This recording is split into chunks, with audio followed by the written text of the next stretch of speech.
Bonjour, ça va?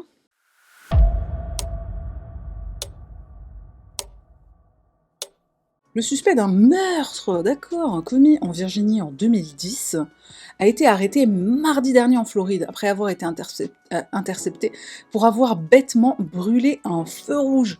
Le bureau du shérif du comté de Flagler a confirmé avoir passé les menottes à Timothy Hickerson, 43 ans, qui faisait l'objet d'un avis de recherche pour meurtre au second degré et cambriolage.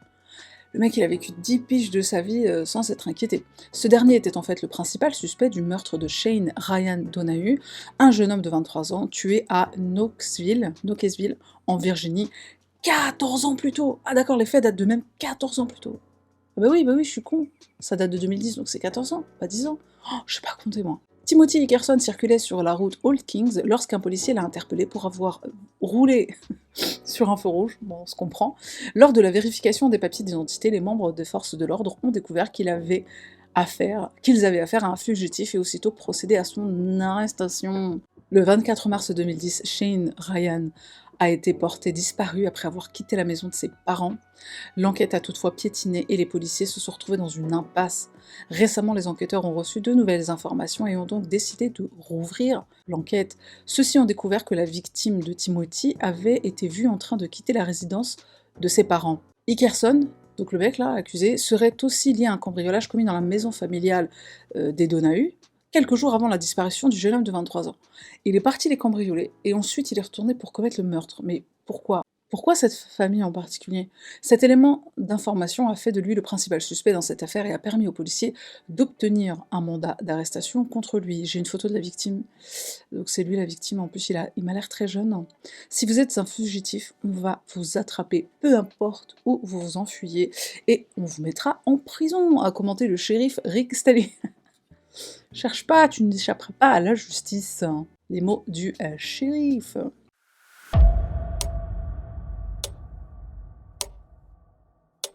Une enquête est en cours dans une université de Pennsylvanie après qu'un étudiant athlète a gravé une insulte raciale sur la poitrine de son coéquipier à l'aide d'un cutter. L'incident s'est produit le 6 septembre lors d'un rassemblement des membres de l'équipe de natation de l'université de Gettysburg. La famille de la victime a qualifié l'incident de crime de haine. Selon une déclaration de la famille publiée par le journal de l'université, le Gettysburgian, la famille a noté que leur fils était la seule personne de couleur à la réunion et que l'acte répréhensible a été commis par quelqu'un en qui le jeune homme avait confiance. C'est un noir qui s'est fait agresser, évidemment. Hein. Cet étudiant a utilisé un cutter pour graver le mot haine sur sa poitrine, peut-on lire dans la déclaration. Haine, le mot qui commence par un N, je pense que vous avez tous compris duquel il s'agit, on a le même en français. La famille a ajouté qu'elle avait choisi de s'exprimer pour apporter de la clarté à la suite de ce qu'elle a qualifié de désinformation sur l'incident dans les médias. Nous avons fait cette déclaration dans l'espoir qu'elle apportera de la clarté et ne suscitera pas de controverse, alors que nous luttons pour comprendre le cauchemar qui hante notre fils et notre famille, ont-ils déclaré. Notre fils n'a pas choisi d'avoir une injure raciale haineuse sur la poitrine, mais il a choisi de ne pas rendre la haine. Il n'a pas choisi la couleur de sa peau, mais il a choisi d'embrasser la force et la diversité qu'elle représente. Notre fils n'a pas choisi d'être mis à l'écart et isolé sur l'ordre de certains qui se contentent de belles paroles sur l'inclusion et la diversité. Ils ont élevé un gosse incroyable. Tu vas voir ce qui se passe après, c'est une dinguerie. Dans un courriel envoyé aux étudiants dimanche, la vice-présidente chargée de la vie universitaire Anne Ehrlich, a déclaré que l'enquête sur l'incident touchait à sa fin et que l'étudiant qui avait commis l'acte n'était plus inscrit à l'université. Parce qu'au départ, il n'a pas été viré tout de suite. Hein. Dans un premier article, il était dit que l'étudiant pas inquiété du tout, rien du tout, walou, et il a fallu attendre, je crois, à peu près une semaine pour qu'il se décide à le virer. Madame Ehrlich a également pris acte de la déclaration de la famille, affirmant que l'université s'était engagée à travailler avec elle sur la manière d'aller de l'avant de façon constructive. Ces conversations ont déjà commencé, a-t-elle écrit. La famille n'a pas porté plainte auprès de la police. Alors, c'est c'est la victime qui n'a pas voulu le faire. Dans un communiqué publié la semaine dernière, le président du collège de Gettysburg, Bob Giuliano, a déclaré que la discrimination n'avait pas sa place dans l'établissement et a invité les étudiants à se méfier de la désinformation. Pourquoi vous parlez de désinformation? On sait très bien ce qui s'est passé. Il a remercié les étudiants de la classe supérieure de l'équipe de natation qui ont été les premiers à signaler l'incident. C'est pas la victime qui l'a signalé, hein, c'est les autres camarades. Ah oui, alors la réunion, apparemment, c'était équipe de natation. C'est des nageurs. Donc, moi, ce que je me dis, c'est que si cet incident, il avait été plus loin par le fait que la famille porte plainte, que le jeune porte plainte contre l'étudiant qui a fait ça, qui a pris le cutter et qui a fait ça, je pense que ça aurait déclenché une guerre civile. Franchement, une guerre civile. Monsieur Giuliano espère que l'université historique fondée près de 3 décennies avant la guerre de sécession, qui a rendu la ville de Gettysburg célèbre, par un homme qui a décrié l'esclavage comme un péché national et qui est devenu propriétaire d'esclaves par le biais d'un mariage avant d'en libérer certains lorsqu'il s'est installé dans le Nord, pour attirer une leçon des événements de ce mois-ci. Il a indiqué qu'il avait demandé aux responsables de la diversité du collège de mener une enquête qui devrait se conclure par des actions concrètes, visant à empêcher qu'une telle chose ne se produise à l'avenir. Reproduisent. Nous savons qu'il y a des leçons à tirer, des leçons qui doivent tenir compte de notre histoire collective, a déclaré M. Giuliano. Nous savons que ces leçons ne se révéleront pas d'elles-mêmes. Moi, la vraie question que je me pose, c'est il a pris un cutter et il a fait ça. Tu peux pas faire ça à une personne si soit elle se laisse pas faire, soit il n'y a pas des mecs qui sont là en train de t'aider. Donc je pense que il y a plusieurs personnes qui sont impliquées dans cet incident. Je pense que celle qu'on a vraiment mis en lumière, c'est la personne qui a pris le cutter et qui a écrit, parce que peut-être que les autres ne savaient pas ce que la personne allait faire, mais ça reste quand même une agression, et tout le monde reste quand même coupable. Tu peux pas prendre une personne et lui écrire en plus un mot qui prend 1, 2, 3, 4, 5, 6 lettres, sans que la personne fasse rien, quoi. Et apparemment, le mot a été écrit en entier. Et tu peux pas te laisser faire non plus, ouais, déjà ça fait très mal. Cutter, ça veut dire que le mec, il a ce mot-là sur sa poitrine. Mais tu te rends compte à quel point c'est grave. Les étudiants ont bien fait de signaler, mais alors, moi j'ai envie de dire aussi pourquoi ils ne sont pas essayés d'empêcher le truc, mais bon. Le mec avait un cutter dans les mains quand même, donc il y avait peut-être un danger aussi pour eux, je sais pas. À plusieurs, vous pouvez pas le... je sais pas. Et ils sont où les enseignants? Ils sont où le personnel de... je sais pas. Est-ce que ça s'est passé dans l'ensemble de l'école? Il a été drogué? Non, je pense pas, ça aurait été précisé, parce que, encore une fois, ça fait partie des éléments qui permettent le crime, donc je pense que ça aurait été précisé. Recouvrir par un tatouage. Sachant qu'il faut le temps que ça cicatrise en plus. Hein. Et puis il est jeune, il est au lycée. Et faire un tatouage pour ça, enfin, tu sais, même si tu fais un tatouage, tu sais pourquoi tu l'as fait le tatouage.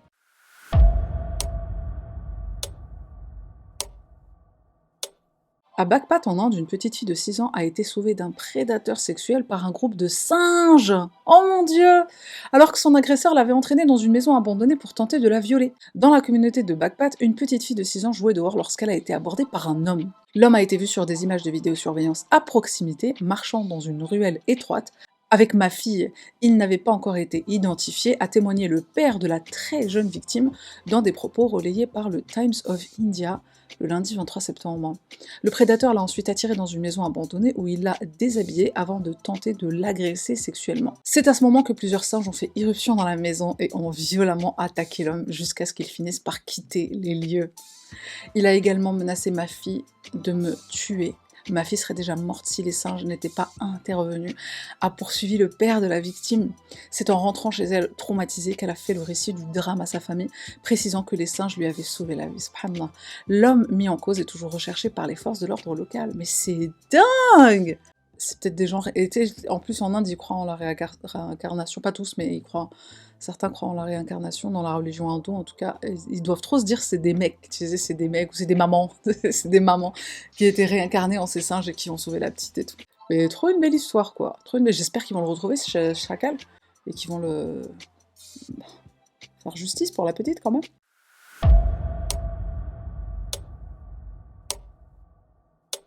Deux femmes se sont vues soutirer plusieurs centaines de milliers d'euros par 5 hommes en Espagne. Les deux victimes étaient persuadées de communiquer avec Brad Pitt, la star du cinéma américain. J'adore ces histoires. 5 personnes ont été arrêtées en Espagne pour avoir soutiré 325 000 euros à deux femmes vulnérables et en état dépressif, c'est entre guillemets dans l'article, en se faisant passer en ligne et sur WhatsApp pour l'acteur américain Brad Pitt a annoncé ce lundi 23 septembre la police espagnole. Les suspects sont entrés en contact avec leurs victimes présumées sur un site internet destiné aux fans de l'acteur. Et au fil du temps, ont réussi à leur faire croire qu'elles avaient une relation sentimentale avec lui. a déclaré la Guardia Civile dans un communiqué. Se faisant passer pour l'acteur, les membres du gang auraient ensuite proposé aux femmes d'investir dans divers projets qui n'existent pas. Une femme originaire d'Andalousie a été escroquée à hauteur de 175 000 euros, tandis qu'une autre qui vit dans le Pays Basque a perdu 150 000 euros. Certains arnaqueurs ont utilisé des photos montage. Les cybercriminels ont étudié leurs réseaux sociaux et dressé leur profil psychologique, découvrant ainsi que les deux femmes étaient vulnérables, présentant des carences affectives et un état dépressif, peut-on lire dans le communiqué. Ils ont également utilisé des plateformes de messagerie instantanée pour échanger des messages et des emails avec les deux femmes, jusqu'à ce qu'elles croient qu'elles discutaient via WhatsApp avec Brad Pitt lui-même, ce dernier leur promettant une relation romantique et un avenir ensemble. Il me contre un peu de thunes quand même, hein. Ces photos, je les adore. Carigno. Et là, tu penses que c'est vrai. Certains arnaqueurs ont utilisé des montages photos, dont l'un d'entre eux montre l'acteur présentant un texte: Chérie, je t'aime pour de vrai, je te promets de tout te payer. La police a arrêté en Andalousie 5 membres du présumé gang, y compris le chef, et a pu récupérer 85 000 euros sur la somme totale escroquée. Comble de l'ironie, pour l'une des deux victimes, une enquête a révélé que même son fils lui volait aussi de l'argent. Il avait réussi à lui soutirer 17 000 euros. Lors des perquisitions, les enquêteurs ont saisi plusieurs téléphones portables, des cartes bancaires, 2 ordinateurs, ainsi qu'un journal intime dans lequel étaient consignées des phrases utilisées par les fraudeurs pour tromper leurs victimes. Mais le montage est catastrophique, hein, je suis d'accord. Tu fais de la concurrence à Angelina Jolie. Alors Raja, j'ai le malheur de t'annoncer, enfin le malheur, qu'ils sont plus ensemble, mais t'es pas au courant qu'ils sont plus ensemble? Il y a une chaîne YouTube que je suis, qui s'appelle Social Catfish, pour les personnes qui parlent English. Ils font des appels à témoins à chaque fois, à chaque vidéo. Et donc dans la vidéo, en gros, il y a une personne qui a répondu à l'appel à témoins et qui a dit, voilà, je suis en train de parler sur Internet avec telle personne, je sais pas si c'est un catfisher, une catfisheuse. Est-ce que cette personne existe vraiment? Est-ce que je suis en train de me faire arnaquer ou pas? Et c'est toujours systématiquement des gens qui ont donné de l'argent. Les victimes, enfin c'est des victimes du coup d'escroquerie tout ça, mais les victimes se font toujours tacler dans les commentaires. Il n'y a jamais de victime qui se fait genre défendre parce que, et je suis désolée, hein, je fais jamais ça, jamais je blâme des victimes de quoi que ce soit. Mais là, franchement, sur ce truc-là, j'ai du mal en fait à me dire que la victime, elle est totalement victime à 100% et qu'elle n'est pas responsable d'avoir donné de l'argent, en pensant qu'elle parlait vraiment à Brad Pitt. Et en plus, c'est des gens, des fois, ils ont des vies, ils ont des situations, ils ont des âges aussi. Je suis désolée, je suis la première à dire qu'il y a pas d'âge pour l'amour, la beauté, machin, tout ce que tu veux. Mais des fois, il y a des personnes, tu te dis, mais en fait, comment t'as pu croire que vraiment Brad Pitt, il parlait à toi, quoi? Brad Pitt, comment t'as pu croire qu'il avait besoin d'argent? Parce que souvent, c'est des escroqueurs, des scammers qui se font passer pour voilà, des célébrités, pas que, mais parfois des célébrités. Et ils sont toujours dans des situations pas possibles qui font qu'ils nécessitent de l'argent. Et t'envoies de l'argent à quelqu'un à qui tu parles pas. En 2024, ce n'est plus possible de se dire je parle avec quelqu'un, encore moins quand c'est une célébrité, qui a besoin d'argent, que je n'ai jamais vu de ma vie, que je n'ai pas entendu en audio, ou alors que j'ai entendu en audio avec un accent. En général, ils sont au Nigeria ou au Ghana, avec un accent, et genre je vois pas qu'ils ont un accent. Je n'arrive pas à me dire c'est des victimes à 100%. Il faut 2 personnes dans un scam. Il y a des scams qui sont vraiment, c'est genre toi t'es totalement victime, mais il y a des scams, les scams d'amour, là, les scams romantiques, pour moi je suis désolée, il y a 2 personnes qui sont dedans. Et même l'audio, tu peux plus y avoir confiance. Après, j'ai vu des vidéos, mais c'est tellement gros le truc. Tu te dis, mais comment t'as pu croire que c'est une vidéo de cette personne? C'est des vidéos, en fait, avec de l'intelligence artificielle, mais qui sont très, très, très mal faites. FaceTime, putain de merde. Et WhatsApp, c'est gratuit comme application. Tu peux appeler gratuitement par vidéo, tu peux appeler gratuitement par audio. Comment t'arrives à avoir une relation pendant 1 an, 2 ans, des fois c'est 1 an, 2 ans, des fois c'est plus, hein. Moi cette chaîne elle me choque, je regarde, je suis toujours autant choquée de comment les gens peuvent se dire je suis dans une relation avec une personne, des fois elle habite dans l'état d'à côté, ou tu sais la ville, beaucoup aux États-Unis qui sont arnaqués. Ok, la personne est vulnérable, la personne est seule, mais je sais pas, j'arrive pas à avoir de la peine pour. Mais jamais de ma vie, moi, je me dirais que Brad Pitt me parle à moi. J'ai vu un livre, une fois, j'étais dans une librairie avec Justin, je sais plus j'étais où, et le titre c'était Non, Keanu Reeves n'est pas amoureux de toi. Et c'était un livre qui parlait uniquement des scams à l'amour, avec que des célébrités. J'aurais dû acheter le livre, je regrette de ne pas l'avoir acheté, j'aurais dû l'acheter. Ça me fait penser à l'histoire d'un mec qui a quitté sa femme et son enfant pour un fake. Mais tu te rends compte? Par contre, j'avoue que ces mecs qui font ça, les arnaqueurs là, c'est gravissime de faire ça.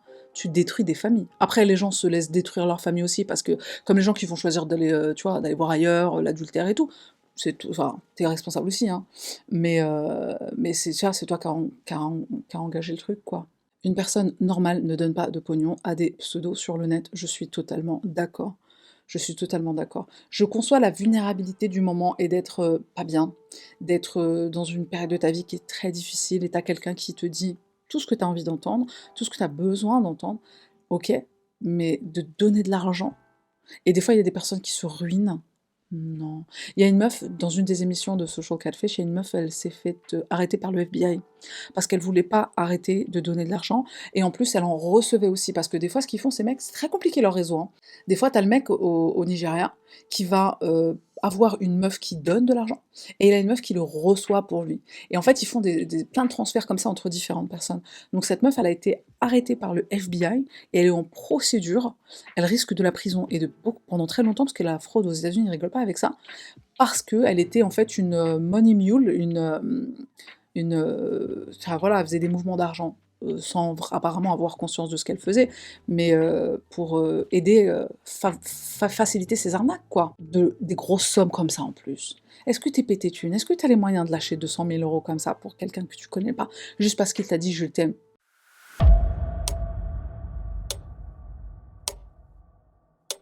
Ce mardi, la police locale a retrouvé le corps d'une Sud-Coréenne disparue depuis 16 ans. L'emplacement du corps n'est autre que l'ancien domicile de son ex-compagnon. Le meurtrier présumé, âgé d'une cinquantaine d'années, a reconnu avoir mortellement frappé sa partenaire à l'aide d'un objet contondant pendant une dispute en octobre 2008, selon la police de Goje près de Busan. Toujours selon la police, il avait ensuite placé le corps dans un grand sac de voyage sur son balcon, empilé des briques par-dessus et versé le tout sous une couche de ciment de 10 centimètres d'épaisseur. Le corps ne s'était pas entièrement décomposé. Quelque part, Dieu merci, ça permet des analyses et tout. La victime, qui avait totalement rompu contact avec sa famille, n'avait été portée disparue que 3 ans plus tard, en 2011.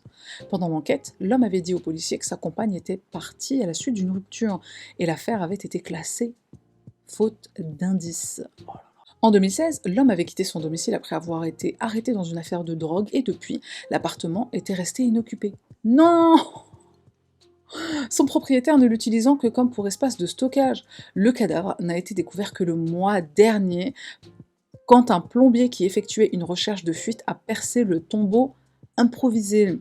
Le corps ne s'était pas entièrement décomposé jusqu'aux os, ce qui nous a permis de l'identifier grâce à ses empreintes digitales. Il l'a conservé sans le savoir. Interrogé par les enquêteurs, le suspect a avoué son crime et sera prochainement déféré auprès du procureur, a précisé le responsable. T'imagines la surprise du plombier, mais c'est traumatisme, hein.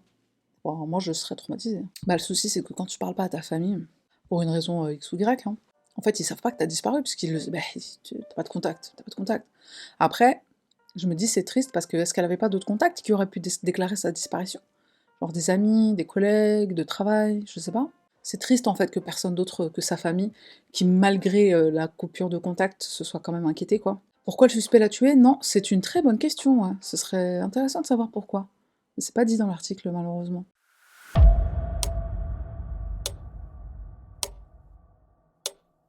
La simple visite d'une copropriété a tourné au cauchemar pour une courtière immobilière de 63 ans qui a été sauvagement agressée sur la rue Saint-Denis à Montréal. L'événement s'est produit il y a 10 jours, donc le 5 septembre, au deuxième étage d'un immeuble près de la rue Jarry, dans le quartier Villeray.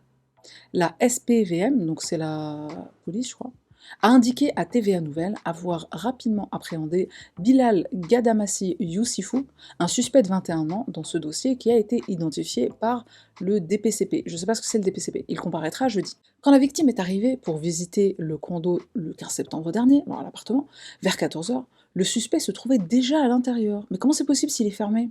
Il serait donc possiblement entré par effraction. Se présentant comme un potentiel acheteur, Bilal aurait pris rendez-vous afin de visiter une copropriété à vendre. Or, la courtière immobilière, qui était la vraie cible, était malade, si bien qu'elle a demandé à une collègue d'y aller à sa place. Cette dernière, une femme de 63 ans courtière pour Remax, agence immobilière, a accepté ce remplacement au pied levé sans se douter qu'elle tombait dans un piège. Car une fois sur place, l'accusé qui aurait pris rendez-vous sous un faux nom se serait rué sur elle afin de la battre, de l'étrangler et de l'agresser sexuellement. Blessée à la gorge, la victime n'a rien pu faire. Oh, elle pouvait même pas crier. Bilal est accusé d'agression sexuelle envers la courtière immobilière, de l'avoir étranglée, de séquestration et de voies de fait graves. Il aurait également volé de l'argent et une carte bancaire à la femme. L'événement reste peu commun, mais afin d'éviter un futur drame, un courtier ou une courtière peut prendre des mesures préventives, comme garder son cellulaire allumé avec une pile chargée. Comment ça? C'est quoi une pile chargée? Et programmer des numéros d'urgence. Genre avec la batterie pleine, c'est ça que ça veut dire? Il est aussi recommandé de ne pas précéder les clients lors de son entrée dans les pièces et de bien identifier les sorties de secours. Mais en fait, le problème, c'est que tu rentres quand même dans la pièce, donc s'il doit t'arriver quelque chose, c'est pas parce que t'es rentré après lui que, bon, après, peut-être tu peux, je sais pas. Qu'est-ce que tu peux faire? Une agente immobilière. Sur un calache, moi, je sais pas. En premier lieu, c'est de savoir avec qui le client fait affaire, donc soit en obtenant par exemple une préqualification hypothécaire ou en notant son numéro de téléphone, en ayant finalement de l'information sur la personne qu'on va rencontrer, a expliqué Jonathan Vincent, vice-président de l'Association professionnelle des courtiers immobiliers du Québec. Monsieur Vincent recommande également d'informer une personne de confiance sur ses déplacements. Mais putain, mais ils sont partout les agresseurs violeurs là! La copine malade, enfin la collègue malade, elle doit se sentir trop mal de l'avoir envoyé à sa place, mais bon après tu pouvais pas savoir. Pour la couronne, il est à ce stade impensable que l'accusé soit remis en liberté en attendant son procès, évidemment. C'est qu'en plus de la gravité du crime, Bilal n'a pas d'adresse connue, faisant craindre qu'il puisse s'évaporer dans la nature, advenant une libération sous caution. Maître Gaëtan Bourassa de la Défense a pour sa part annoncé ce matin qu'il prendrait le temps nécessaire avant de faire une telle demande devant un juge, étant donné qu'on ne sait pratiquement rien sur l'accusé pour le moment, incluant son statut au Canada. Je souhaite avoir accès à son téléphone, peut-être que ça permettrait d'avoir une adresse où l'accusé pourrait résider en attendant son procès, a-t-il dit à la cour. Malheureusement, il a été saisi par les policiers. L'avocat devra donc présenter une requête à la cour. En attendant, Bilal restera donc détenu préventivement. Le dossier a été remis à la semaine prochaine pour faire le point sur la situation. Moi, ce que je trouve débile, et tant mieux qu'il ait été con, hein, heureusement, on les trouvera jamais assez intelligents quand ils feront ce genre d'erreur, et c'est tant mieux. Pourquoi il a pris une agente immobilière avec laquelle il a pris un rendez-vous? Parce que du coup, c'est retraçable, ce genre de choses. Tu peux retracer le truc et trouver le numéro de la personne qui t'a appelé, je sais pas. C'est plus facile d'enquêter comme ça que si, en fait, il avait pris une meuf au hasard dans la rue et qu'il s'était attaqué à juste une meuf comme ça, random dans la rue. En fait, je pense qu'il a cru que c'était un plan d'enfer, son délire. Alors qu'en vérité, c'était tout ce qu'il y avait de plus con à faire pour pour être retrouvé très facilement.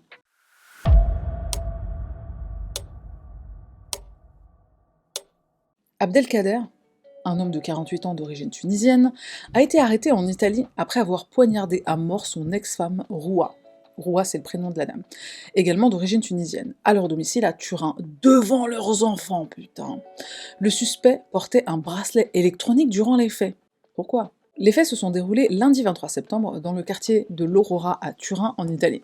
Peu après minuit, les carabiniers sont intervenus au domicile d'une femme séparée, âgée de 35 ans, d'origine tunisienne. Sur place, les forces de l'ordre ont retrouvé la victime, Roua, blessée par un coup de couteau au niveau de la poitrine et dans un état critique.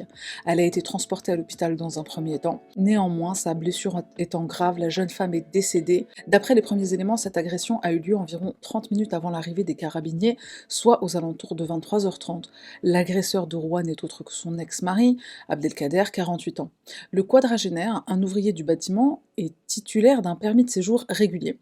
Selon nos confrères italiens, il travaillait occasionnellement pour une entreprise de la province de Turin. Le drame s'est déroulé devant les yeux des enfants. Comme le relate l'agence ANSA, Abdelkader a été poursuivi par son fils de 13 ans dans la rue après les faits, avant d'être interpellé. Sa fille âgée de 12 ans s'est enfuie chez les voisins juste après le drame, et ces derniers ont donné l'alerte, les pauvres.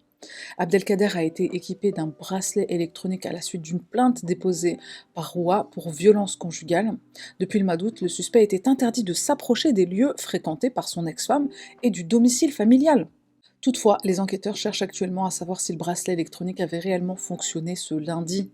En effet, les voisins affirment avoir vu Abdelkader s'approcher du domicile de son ex-compagne vers 18h30 et le meurtre a eu lieu vers 23h30.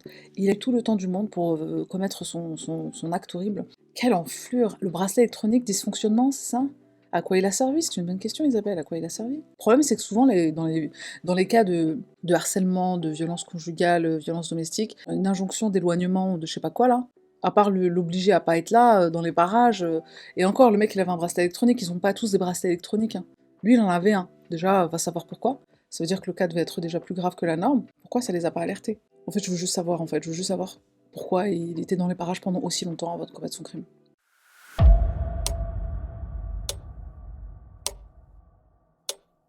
5 personnes, dont le père d'un enfant, ont été arrêtées vendredi dans le nord de l'Inde après le meurtre d'un garçon de 7 ans lors d'un sacrifice rituel destiné à porter chance à son école. Il s'agissait de lui enlever la vie pour porter chance à son école, une croyance exécutée lors d'un rituel sacrificiel, où le petit garçon de 7 ans a été assassiné par 5 personnes au nord de l'Inde la semaine dernière. Son propre daron faisait partie des sacrificateurs, je sais pas comment dire. Le corps de la victime a été découvert dimanche dans le lit de l'auberge où il vivait à Hathras, dans l'état de l'Uttar Pradesh, non loin du temple du Taj Mahal, a précisé un officier de police. Le garçon devait être brûlé sur un bûcher dans le cadre d'un rituel, mais il a été tué avant que la cérémonie n'aille à son terme, a-t-il ajouté. Oh, le pauvre 7 ans! Parmi les 5 personnes arrêtées après la mort de l'enfant figure le directeur de son école, son père et 3 enseignants qui ont tous reconnu les faits selon la police. Ils ont été placés en détention provisoire. Le directeur est soupçonné d'avoir voulu mener un rituel similaire avec un autre enfant précédemment. Le Bureau national indien des statistiques sur la criminalité a recensé 103 meurtres rituels dans le pays entre 2014 et 2021. Excuse-moi, sur cette année, il n'y en a eu que 13, 103? Je pense qu'il y en a beaucoup plus. L'an dernier, la police a arrêté 5 personnes après le meurtre. En 2019, dans le nord de l'Inde, d'une femme de 64 ans décapitée par un homme pour, selon les enquêteurs, commémorer la mort de son frère. Une commémoration macabre. Tu tues quelqu'un pour commémorer quelqu'un qui est parti, qui est déjà parti. Ok, d'accord. En prison et interdiction de travail en lien avec les enfants. En prison à vie, hein, j'ai envie de te dire. Tu sacrifies un gosse de 4 ans? De 7 ans, pardon 7 ans, 4 ans, et c'est un gosse, quoi.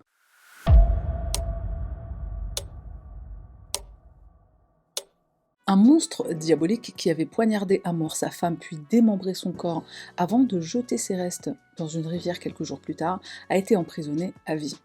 Le corps de Holly Bramley a été découpé en plus de 200 morceaux et des parties ont été retrouvées dans la rivière Witham en mars 2023.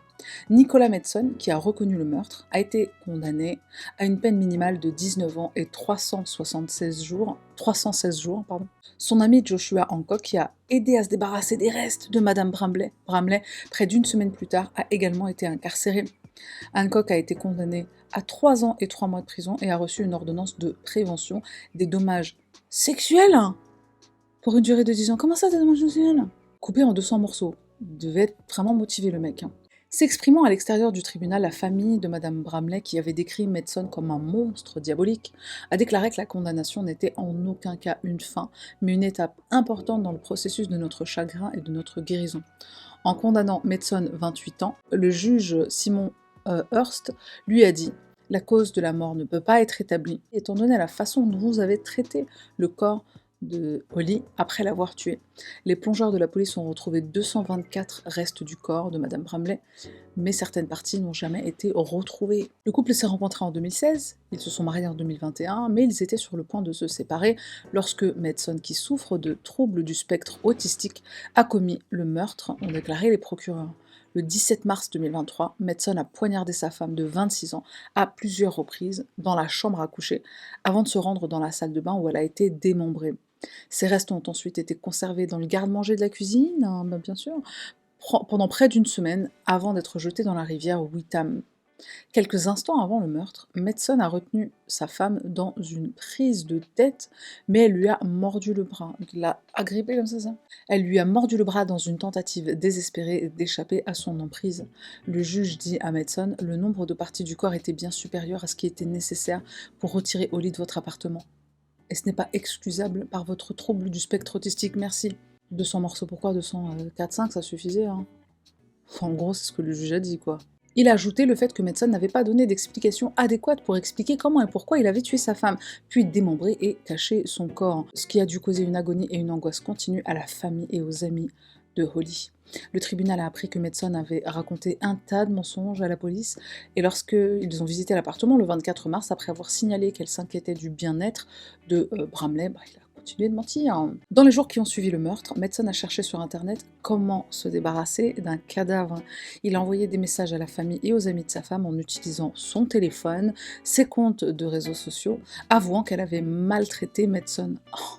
Il a payé Hancock à un ami d'école qui souffre également de troubles du spectre autistique et de difficultés d'apprentissage, 100 livres sterling, pour l'aider à se débarrasser des restes de sa femme, restes que Madsen avait placés dans des sacs plastiques et jetés dans la rivière. Ils ont ensuite été repérés par un passant dans la soirée du 25 mars. T'appelles un pote, tu veux 100 balles pour me débarrasser de ma femme? Ouais, pourquoi pas. Sympa le copain. Après le prononcé de la sentence, la sœur de Madame Bramley, Sarah Jane, a déclaré que la perte de sa sœur était encore à vif, mais que justice a enfin été rendue. Malheureusement, la rencontre avec l'homme qui lui a cruellement ôté la vie n'a été que le début d'un chemin semé d'embûches pour Holly, qui s'est lancée dans une vie de violence domestique, et malgré nos efforts, nous n'avons jamais réussi, en tant que famille, à la sauver de cette situation. Ah, ça c'est le pire, ça. Madame Bramley avait confié que son compagnon avait tué ses hamsters en les passant au mixeur et au four à micro-ondes. Pourquoi elle s'est pas barrée en courant, Mskina? Nous lui avons dit, s'il est capable de faire ça à des animaux, pense à ce qui pourrait arriver. Mais là encore, il lui a fait subir un lavage de cerveau. La famille affirme qu'il a convaincu Holly de dire que c'était elle qui avait tué les animaux. Mais quelle sale race! La famille a exhorté toute personne vivant avec la violence domestique à chercher du soutien. Holly nous manque tellement que nos cœurs sont brisés. Les violences domestiques ne sont pas acceptables. Madsen, qui avait déjà été condamné pour des infractions commises à l'encontre d'anciens partenaires en 2013, 2016 et 2017, a reconnu avoir conspiré pour détourner le cours de la justice en se débarrassant du corps de Holly. Il a d'abord nié le meurtre, mais a ensuite plaidé coupable lors de sa comparution devant le tribunal le mois dernier. Hancock, également âgé de 28 ans et domicilié à Walnut Close, a plaidé coupable d'avoir entravé l'action du coroner dans l'exercice de ses fonctions en aidant à se débarrasser du corps de Holly, ainsi que d'avoir commis un délit sexuel sans rapport avec le meurtre. Ah d'accord. En prononçant la sentence, le juge a déclaré que Hancock était motivé par l'argent. Mais 100 balles 100 balles pour se débarrasser d'un corps. Enfin 100 balles ou même 1 million en fait. On se débarrasse pas de 100 balles et même pas le mars, c'était grave. Alors, est-ce que cette photo vous parle? Alors cette affaire, je vais la garder parce que je vais faire une vidéo sur YouTube. Parce que cette affaire me tient particulièrement à cœur et elle arrive bientôt sur ma chaîne. Bon, je devrais peut-être pas le dire, mais...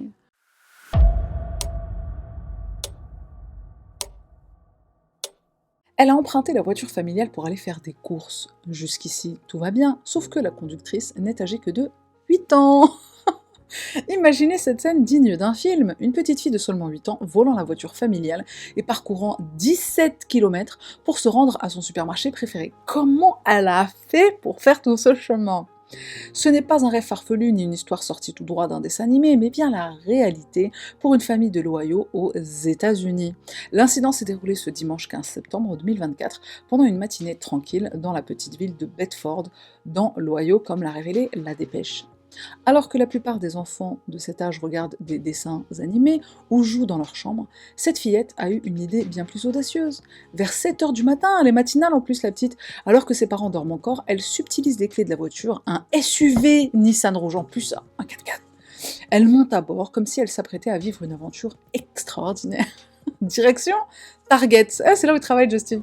Un supermarché situé à Bainbridge, à un peu plus de 17 km de chez elle. Une conduite de 25 minutes, sans encombre. Mais comment elle a fait? Elle est une bosse. La famille ne s'est rendue compte de son absence qu'à 9h et a immédiatement contacté la police, inquiète de ne pas l'avoir vue pendant 2 heures. Imaginez leur surprise en apprenant que leur fille avait pris la fuite pour faire ses courses. Selon les autorités, la jeune fille a conduit pendant 25 minutes avant d'arriver à destination. Malgré son inexpérience évidente, elle a réussi à garder le contrôle du véhicule pendant toute la durée du trajet. Il n'y a aucun conducteur qui a vu la voiture avec personne dedans et qui se dit qu'est-ce qui se passe. Un voisin a même confié avoir vu la fillette monter seule dans la voiture, mais sans imaginer une seconde qu'elle allait réellement prendre la route. Arrivée au supermarché, la jeune conductrice a garé le SUV sans incident. Elle est entrée dans le magasin comme si de rien n'était. Ce n'est qu'après avoir été repérée par la police locale sur le parking que la situation a pris fin. Les autorités sous le choc. La police de Bedford n'a pas tardé à publier un message humoristique sur leur page Facebook. J'ai enfin trouvé une personne encore plus pressée de faire ses courses chez Target que ma femme. Et elle a 8 ans. C'est vrai. Une fillette a pris la voiture de sa maman ce matin et s'est rendue à Target. Heureusement, elle est saine et sauve. Les autorités ont également précisé que malgré l'aspect grave de la situation, la petite fille avait été retrouvée en sécurité et rendue à ses parents. Et pour ajouter une touche de légèreté à cette incroyable mésaventure, ils ont ajouté qu'ils avaient laissé la petite finir son frappuccino avant de la ramener, montrant ainsi que tout est bien qui finit bien. Je pense que le voisin, il a trop dû se dire, bah les parents ils arrivent. Après, j'avoue, elle est montée devant sur le siège conducteur quand même. Mais je me demande s'il s'est pas dit, ouais, elle est en train de s'abuser.